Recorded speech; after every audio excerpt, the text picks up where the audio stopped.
Hi, everybody. Welcome back for the second session. In the first session, we saw an introduction to the various biomolecules. We saw the classification of biomolecules. We saw what are micromolecules and macromolecules. We saw one small exception for lipids. In spite of being a micromolecule, it is still filtered along with macromolecules. We saw primary and secondary metabolites also, right? Now moving to the main crux of the chapter, right? As I had indicated in the previous video, that we would be starting off with the discussion on nucleotide, right? So हमारा दूसरा discussion जो है वो nucleotide का है. Nucleotide forms the building block for DNA and RNA, right? DNA deoxyribose nucleic acid and RNA is ribose nucleic acid. So they are nucleic acids, right? DNA we know is the genetic material in most of the organisms, with the exception of few viruses where RNA can be genetic material. When we say it is genetic material, uska matlab it is responsible for transferring the hereditary characteristics from one generation to another. Right. So the DNA RNA ka building block, the monomer, is nothing but the nucleotide. Let us now see what is the structure of a nucleotide. Okay, let's start. A nucleotide is made up of three parts. We have a pentose sugar. Right now, when we come to carbohydrates, we will do the classification of monosaccharides. So one of the methods is according to the number of carbon. So trio sugar, tetro sugar, pentose sugar, hexose sugar, right ना, जैसे glucose C6H12O6 है ना, तो वो एक hexose sugar है. This is a pentose sugar. ठीक है. So one of the parts of a nucleotide is a pentose sugar. Then we have heterocyclic rings which are called nitrogen bases. And third, we have got the phosphate group, which is a derivative of phosphoric acid. So three parts of a nucleotide, right? एक तो है pentose sugar, दूसरा nitrogen base और तीसरा phosphate. ठीक है. Now तीनों को हम लोग डिस्कस करते हैं. First is the pentose sugar, right? Now, the sugars here are either ribose or deoxyribose. Ribose sugar or deoxyribose sugar. A ribose sugar is C5H10O5 molecular formula, whereas the deoxyribose sugar is C5H10O4. So when you are looking at the molecular formula, right, what you find is that the difference between the two is only of a single oxygen, right? ये ribose है, ये deoxyribose, right? Oxygen कम हो गया. तो apparently molecular formula से अपने को ये एक difference मिलता है कि one oxygen is less in deoxyribose. But let us have a look at the structural formula. Let us see how these two sugars are structured, right? ध्यान देना please. Oxygen is present at the tip of the pentose ring. Then you have carbon number 1. This is carbon number 2, carbon number 3, carbon 4, and the fifth carbon is outside the pentose ring. The fifth carbon lies outside the pentose ring. Again repeat, oxygen tip पे है, फिर C1, C2, C3, C4, fifth carbon outside the ring. The C1, right now, will always give attachment to nitrogen base, and C5 will give attachment to phosphate. ये देखो यहाँ पर. Can I see this is oxygen? This should be the C1. Is the C1 giving attachment to nitrogen base here? And this is the C4. This is the fifth carbon outside the ring giving attachment to phosphate. Right? So C1, C5 के attachments है. Right? अब यहां पर देखेंगे तो भी वही structure है. Right? अब अपना वो ऑक्सीजन वाला डिफरेंस कहां गया? Look at C2. This is the second carbon. This is the second carbon. Right?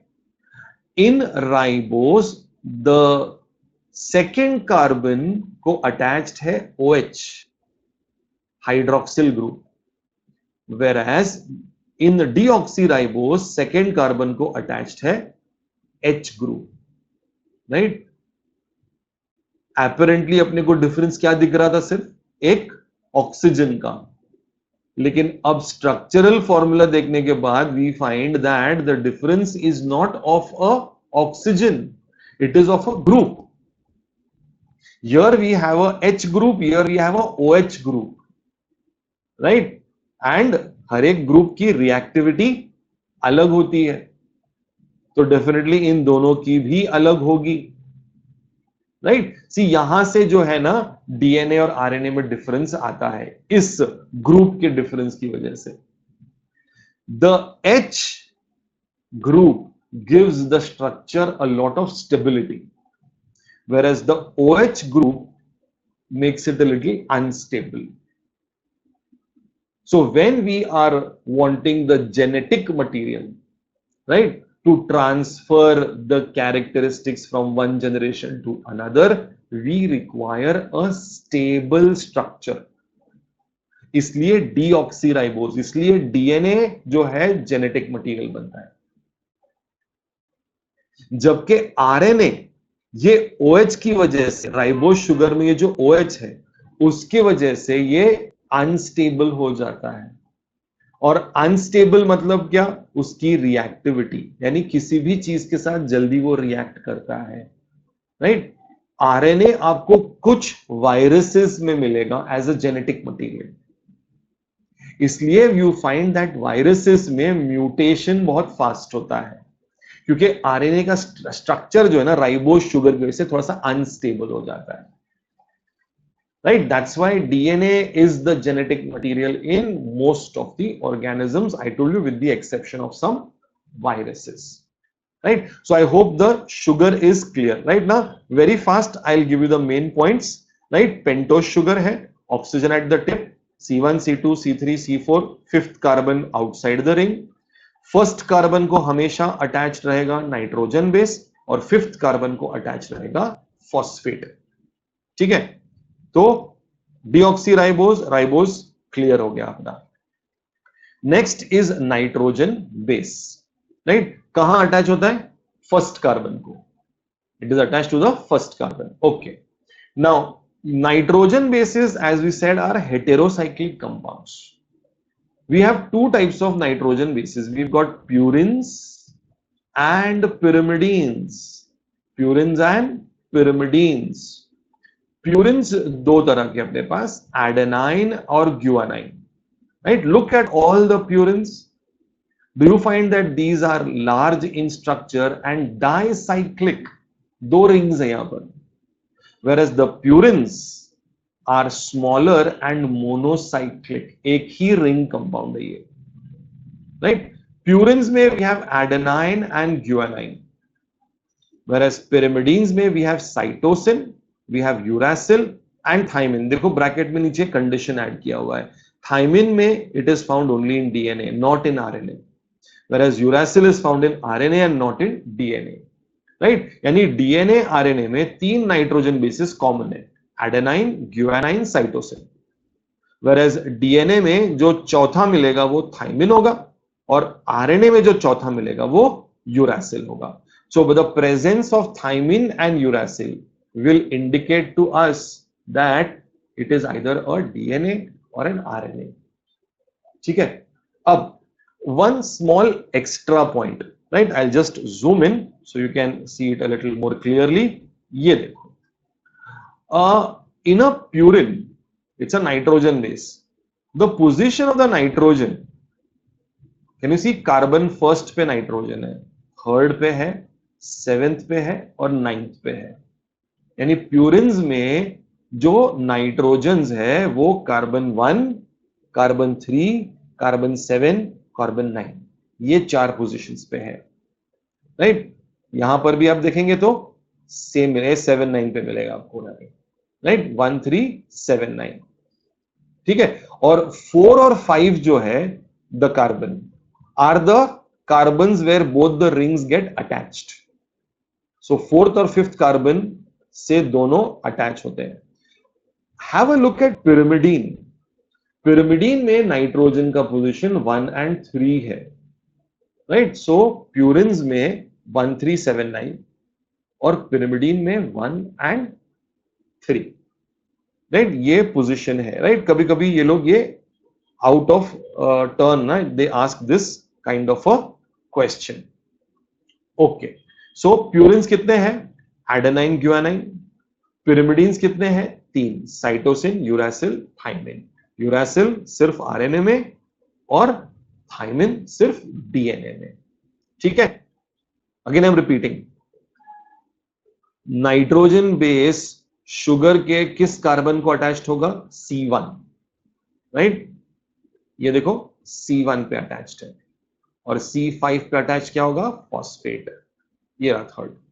Now the phosphate as you can see from the structure is H3PO4, phosphoric acid है ये, phosphoric acid. तो DNA RNA का full form क्या है? Deoxyribonucleic acid. हाँ, तो वो acid वाला फीचर जो है ना वो फॉस्फेट की वजह से आता है, because it's a derivative of phosphoric acid, ठीक है। ये कौन से कार्बन पे अटैच्ड होगा? 5th कार्बन पे अटैच्ड होगा, ठीक है। तो अब न्यूक्लियोटाइड कितने 3 चीजों से बनेगा? Pentose sugar,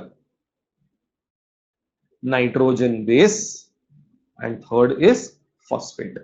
These 3 things will combine to form a nucleotide, which is the building block for RNA as well as DNA. Acha, now there is something called as a nucleoside, SID, in nucleoside. Let's see the difference. ये देखो, nucleotide में sugar आया, nitrogen base आ गया और phosphate आ गया।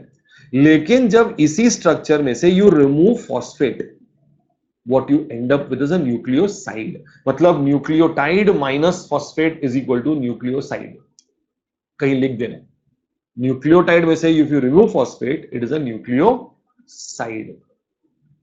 So how many different types of nucleosides and nucleotides are available? Let's check, right? अब ये जो अगला स्लाइड है ना वो टेबल है, बहुत ध्यान से पढ़ना है अपने को टेबल। ये राइबोज शुगर, शुगर या तो राइबोज होगा या डीऑक्सी राइबोज होगा, राइट। यानी न्यूक्लियोसाइड हो या न्यूक्लियोटाइड, दोनों राइबोज शुगर से बन सकते हैं, same as deoxyribose. So ribose में अगर एडेनाइन है, nitrogen base added is adenine, so that structure friends is called adenosine. What do you call that structure as? Adenosine. वही एडेनोसिन में अगर फॉस्फेट ऐड कर दिया 5th कार्बन पे तो क्या बन जाएगा? Adenosine 5 monophosphate. 5th कार्बन पे ऐड किया, एक फॉस्फेट ऐड किया, so what is the structure? Adenosine 5 monophosphate. Now ये जो फॉस्फेट है will it not give that acidic nature to this structure, क्योंकि वो फॉस्फोरिक एसिड का डेरिवेटिव है, ठीक है ना। सो ये इसको एनसीईआरटी में अगर आप पढ़ेंगे ना तो यहां पे एडेनिलिक एसिड लिखा हुआ है। When you read that paragraph, it is written adenylate acid. Even adenylate is proper, बराबर है। So यानी इसको एडेनोसिन 5 मोनोफॉस्फेट तो अपने एकदम सिंप्लिसिटी के लिए कि 5 क्यों, क्योंकि it is at 5th carbon, mono क्यों, क्योंकि ओनली 1 फॉस्फेट एडेड। तो similarly ribose sugar plus guanine will give us guanosine. So यहां पे हो जाएगा ग्यूएनोसिन 5 मोनोफॉस्फेट। साइटोसिन, साइटिडिन होगा यहां पर, प्लीज। हाँ, ये ग्यूएनोसिन, ये साइटोसिन नहीं आएगा, इट इज साइटिडिन। यहां हो गया साइटिडिन 5 मोनोफॉस्फेट। अब देखो राइबोज में थाइमिन नहीं आएगा, तो राइबोज शुगर के साथ थाइमिन कंबाइन नहीं होगा, only uracil, which will give uridine. So adenosine, guanosine, cytidine, uridine, ये सब है ribonucleosides. Right, you might get a question, cytidine is a ribonucleoside, ribonucleotide, deoxyribonucleoside, deoxyribonucleotide. So you should be aware of this now. And accordingly, here it is uridine 5-monophosphate. Same चीज नीचे, खाली sugar change हो गया है। तो deoxyribose है तो ये क्या हो जाएगा, डीऑक्सी एडेनोसिन। ये क्या हो जाएगा, डीऑक्सी ग्यूएनोसिन। ये क्या हो जाएगा, डीऑक्सी साइटिडिन, डीऑक्सी थाइमिडिन। तो ये चारों क्या हो गए, डीऑक्सीराइबो न्यूक्लियोसाइड्स। और ये चारों क्या हो गए, डीऑक्सीराइबो न्यूक्लियोटाइड्स। राइट, अगेन यहां पर डीऑक्सीराइबो शुगर है तो थाइमिन आ गया, यूरासिल नहीं है। राइट, इसलिए मैंने इन दोनों को रेड में रखा है यहां पर। Right, be sure that you are copying this particular table. Right ना, you can be asked any one. Right ना, 16 स्ट्रक्चर्स है, 4 ribonucleosides, 4 deoxyribonucleosides, 4 ribonucleotides and 4 deoxyribonucleotides। Right, उसको सेग्रीगेट करके अलग अलग दिया है। Right, but wait a minute, the same thing can be asked in the form of a diagram also, तो we have to be prepared for that also. ठीक है, देखते चलो, ये देखो। राइट, नाउ लेट अस सी, देखते हम लोग को आता है या नहीं आता है। थोड़ा सा जूम इन कर लेता हूं मैं। ये देखो, शुगर, नाइट्रोजन बेस, फॉस्फेट। अब ये शुगर कौन सा है, राइबोज है या deoxy ribose? Simple, look at C2। ये C2 है, C2 में H दिख रहा है मुझे यहां पर। अगर H है मतलब क्या है, इट्स अ डीऑक्सी राइबोज। नीचे देखो यहां पर, look at C2, what is there at C2 here, OH है, that means it is a ribose sugar. Simple एकदम। ठीक है, सो फर्स्ट कार्बन पे अटैच्ड है एडेनाइन। सो ये पिंक वाला स्ट्रक्चर है ना, this is sugar plus nitrogen base, मतलब ये न्यूक्लियोसाइड हो गया, मतलब ये एडेनोसिन हो गया है। देखो लिखा, sorry, deoxy adenosine, deoxy ribose sugar है, डीऑक्सी एडेनोसिन। राइट, यहां पर आ गया तुम्हारा फॉस्फेट, तो क्या लिखा है देखो, deoxy adenosine 5 monophosphate. Right, similarly if you look at all the other structures, okay, all the other structures, ये देखो, डीऑक्सी ग्यूएनोसिन, डीऑक्सी थाइमिडिन आया है, डीऑक्सी यूरिडिन नहीं हो सकता। डीऑक्सी यूरिडिन स्टेटमेंट, ये वर्ड ही गलत है। राइट, सिमिलरली राइबोस के साथ में थाइमिन गलत है। ठीक है, सो डीऑक्सी थाइमिडिन, डीऑक्सी साइटिडिन, यहां पर adenosine, ग्यूएनोसिन, uridine and cytidine.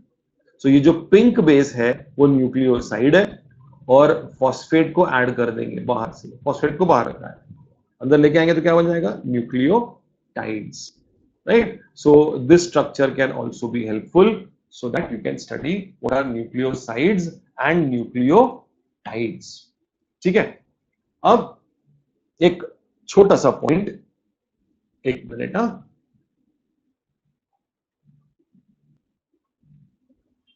Okay. अब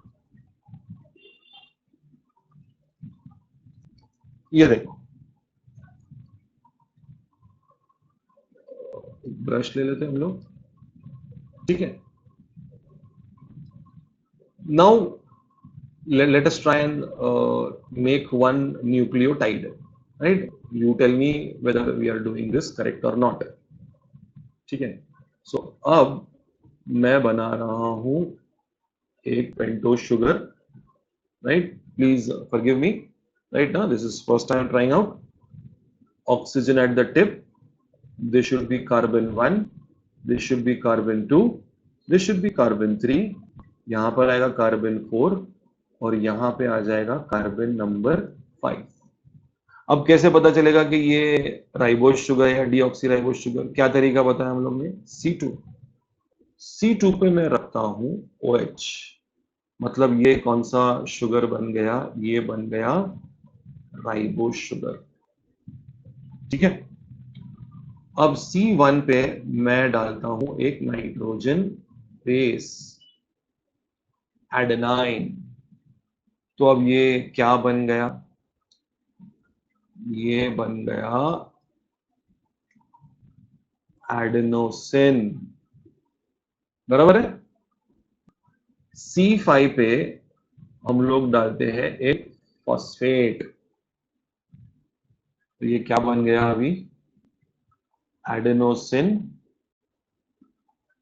मोनोफॉस्फेट, सही। बट थोड़ा सा भी मूड चेंज हो गया जरा, और एक फॉस्फेट ऐड करने का मन कर रहा है मुझे। तो अब ये क्या हो जाएगा, ये हो जाएगा adenosine diphosphate. Okay, just feel like adding one more phosphate here. अब ये क्या हो गया, adenosine triphosphate. This has become adenosine triphosphate. Yes, this is nothing but ATP, right ना। ये एक राइबो न्यूक्लियोटाइड से बनता है, ऐसे बनता है। This is the ATP structure, right. ATP you know is the biological currency of our system, right. और यहां पर जो बॉन्ड्स दिखते हैं आपको फॉस्फोरस के बीच में, ये एनर्जी बॉन्ड्स है। These are the energy bonds, for energy store. ये जो फॉस्फोरस 2 और फॉस्फोरस 3 के बीच में है ना, वो बॉन्ड की वैल्यू है 7.3 kilo calories. I think respiration में ऑलरेडी आप लोग ने पढ़ा है अभी अभी रिसेंटली, ठीक है। थोड़ा सा आगे खींच लेते, आई नो ये थोड़ा सा आउट ऑफ टॉपिक है, but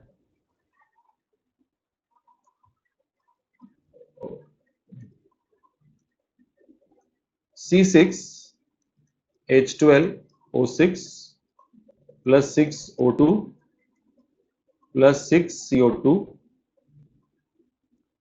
plus 6H2O plus how many ATP? 38. No, it is 686 kilocalories. One molecule of glucose on complete oxidation will give 686 kilocalories of energy. Right?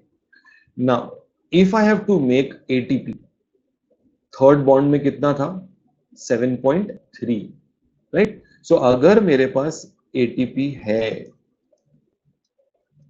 और उसमें से मैं एक फॉस्फेट निकालता हूं, तो मेरे पास बचता है एडेनोसिन डाइफॉस्फेट। लेकिन वो फॉस्फेट निकालता हूं तो वो लास्ट का बॉन्ड टूटेगा और एनर्जी कितनी रिलीज होगी, 7.3, बराबर है, सही। उल्टा, मेरे पास एडीपी है, मुझे उसमें एक फॉस्फेट ऐड करना है, इनऑर्गेनिक फॉस्फेट, इसलिए इसको आईपी बोलते हैं, राइट। एटीपी तो बनेगा, अब वो लास्ट वाला फॉस्फेट ऐड करना है, मतलब मुझे वहां पे एनर्जी बॉन्ड में एनर्जी डालनी पड़ेगी। कितनी एनर्जी डालनी पड़ेगी, 7.3 kilocalories. That means to make 1 ATP we require 7.3 kilocalories. So 38 ATP into 7.3 is equal to 277.4 kilocalories. लेकिन एनर्जी कितना रिलीज हुआ है अपने पास, 686। इसका मतलब 686 में से 277.4 किलो कैलोरीज को यूज करके we will manufacture 38 molecules of ATP, right? This is roughly around 40% of the total energy। 686 का 40% है, मतलब अभी भी अपने पास कितना एनर्जी बचा हुआ है, 60%। This 60% is released by the body as heat, and this is what maintains your body temperature। तब जाके तुम्हारा बॉडी टेम्परेचर कांस्टेंट होता है 98.6 degree Fahrenheit, right? This is how thermoregulation is done in our body. The total energy which is released, right? Now, I know ये थोड़ा सा offbeat discussion हो गया. I wanted to veer from the topic. We will come back to the topic again, right? So here we are very clear about what is a nucleotide and nucleoside. Oh, ATP, I just went ahead with the topic. Okay. So I hope this topic is very much clear what is a nucleotide, right? Now, using this nucleotide, we will be studying what is the structure of a DNA, right? That we'll take up in the third video. Okay.